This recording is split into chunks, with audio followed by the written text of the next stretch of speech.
The game that once was played only in tin sheds is now filling entertainment centres, and with good reason. It is now a sport spawning more participants than most others, the fastest growing code in the country. Justin Murphy reports on a king-sized boom. Let's turn down the followays for a while until we know we can get the ball inside. Get it in, get it out, then go back in. Okay? But make them play defense. All right, let's go out and have some fun, guys. That's what it's all about. That works a lot of time. Fellas, we got a new house. Let's go. Peace!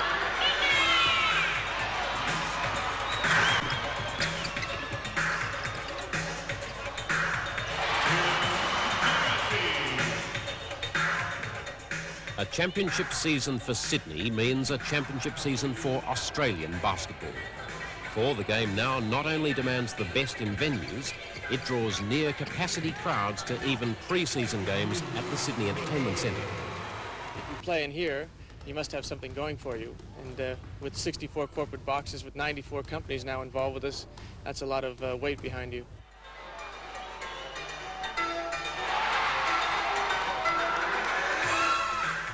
Most agree basketball's popularity got a kick-start with the advent of top-notch American imports. The major reason for the improvement of Australian basketball has been the American players coming out here. I think that as the quality of Americans have improved, so too has the league and the improvement in the local players.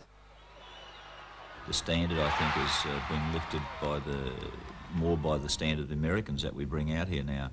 I remember 6-7 years ago, the Americans we brought out these days would not get a run. The American influence has sparked the usual debate. It's nice to have them visit, but do we really need them to stay? The Americans are such more exciting basketball players, you know. They're able to make the spectacular plays at almost any given time. It's paying off for the Australians, but I still think they need the American flavor. We should bring in the best Americans that we can to help us improve our game, but we don't necessarily want them to take over our game. Green looking Gaze, he's there. Gaze gives a big smile to Green. Gaze hoists a three from down under. Australian basketball has improved to the stage where the Melbourne Tigers' Andrew Gaze could go to America and lead his Seton Hall team to national college finals. Well, they don't have Larry Bird in Australia, but Gaze will do down there, won't he? Andrew's performance was virtually symbolic of what's happened to the sport in Australia, that his performance has been very widely recognised by the public here. After being over there and playing in that level of competition, it's certainly you come back a lot more humble, I guess, and knowing that it really is a big step above the level of competition we're playing out here. And as the standard here lifted, so did the interest from television. Now there are regular telecasts of NBL games on commercial TV and a weekly broadcast of American professional matches on the ABC. Television has the ability with the sport of basketball to really drag it into your living room because you see the pressure, you see the sweat, and you know what people are going through.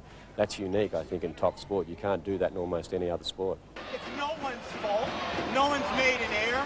No one's done anything wrong. They've hit tough shots under pressure in the crunch. Good on them. Don't matter, all right? We play another day. Don't get on each other's ass about anything. You played your ass off. Finish up tough.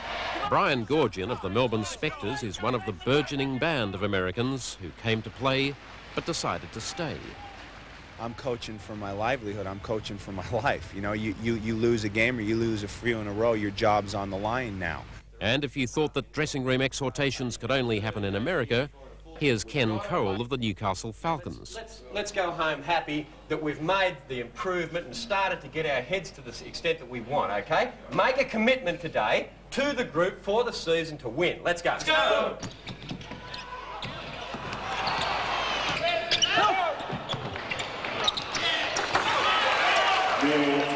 Cole's soul talk worked for Newcastle, with the Falcons beating the favoured Kings by 2 points. Cole, a 30-year veteran of the game, is an advocate of the American style, with reservations.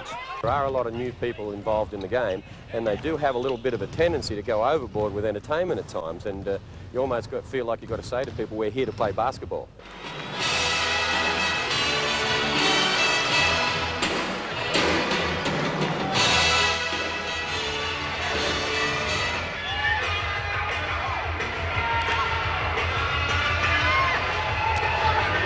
Now, what we have in Australia is that you have a young sport that's trying to make an impact. So you had to create more of the Showtime type basketball to be able to create the effect. But I think rather than American razzmatazz, we have Australian razzmatazz because it's a lot more and a lot better and a lot more organised than the American one. A lot of my friends that see the games feel that it's very Americanised. I suppose we're losing a little bit of our character and a little bit of our heritage there, but really with basketball it is an American game and we've got nothing to draw on it anyway.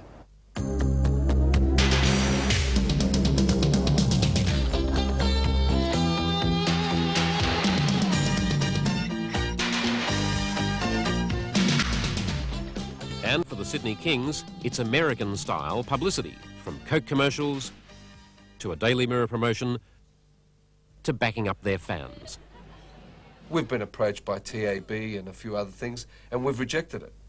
Now, sure, it would mean a whole lot more money for the organisation, but it's not the image that we want to portray. We're a family sport. We want to maintain a... As the basketball business grows here, is there a danger of players taking bribes to lose games? I don't think people really have that kind of money to throw away on, say, for myself, come to me and say, what are they going to say, Lee, I got $10,000. Who's going to give away $10,000 for a basketball game? Not unless they're betting about $50,000 on the game to win anyway. But I just think most people that come here are so genuine. You know, it takes a certain kind of individual to come here and play basketball away from home and family and friends. Leroy Loggins, captain of the Brisbane Bullets, is just one of those individuals. I mean, Australia has just been the ideal place for me that I felt that because I've been very fortunate to live here for so long, it was only true to Australia to become an Australian. Basketball breeds other Australian-American relationships away from the bright lights. Charlie Ammett coaches the Sydney Comets, an affiliate of the Kings, and one of his protégés is an American, Dwight Wilbur. I think I see a future here.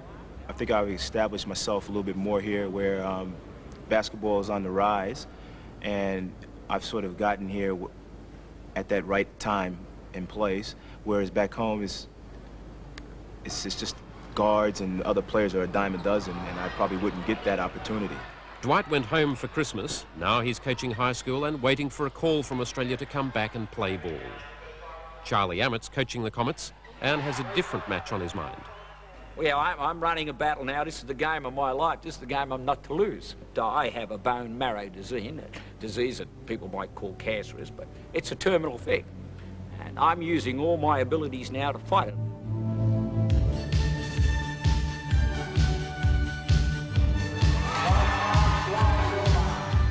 Meanwhile, back at the Kingdome, the fans were basking in their new arena. Well, it's absolutely fantastic. I don't think even they expected they were going to get a full house and they were going to get this kind of response from people, you know? I think it's just terrific. Now all we got to do is win.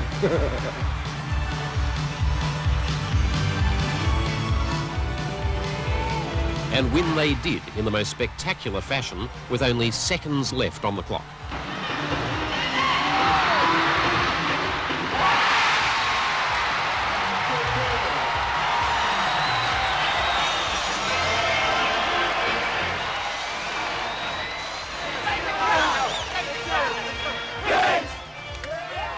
Thank the crowd, Bob Turner told his players, but that hardly seemed necessary. I was surprised to see so many people here after moving in from Homebush. I'm not usually a basketball fan, but it was really entertaining, and I'm not supposed to clap, and I was sitting here clapping. It was great. You couldn't get much better finish than that. I'm building a base for the future. Winning isn't everything. It's nice, it's great, it's lovely to be a winner. You do get peripheral people when you're a winner, but I think the type of loyalty we're getting is going to become traditional, and that's more important to me, much more lasting. The rise and rise of basketball, reported by Justin Murphy, produced by Tom Craig.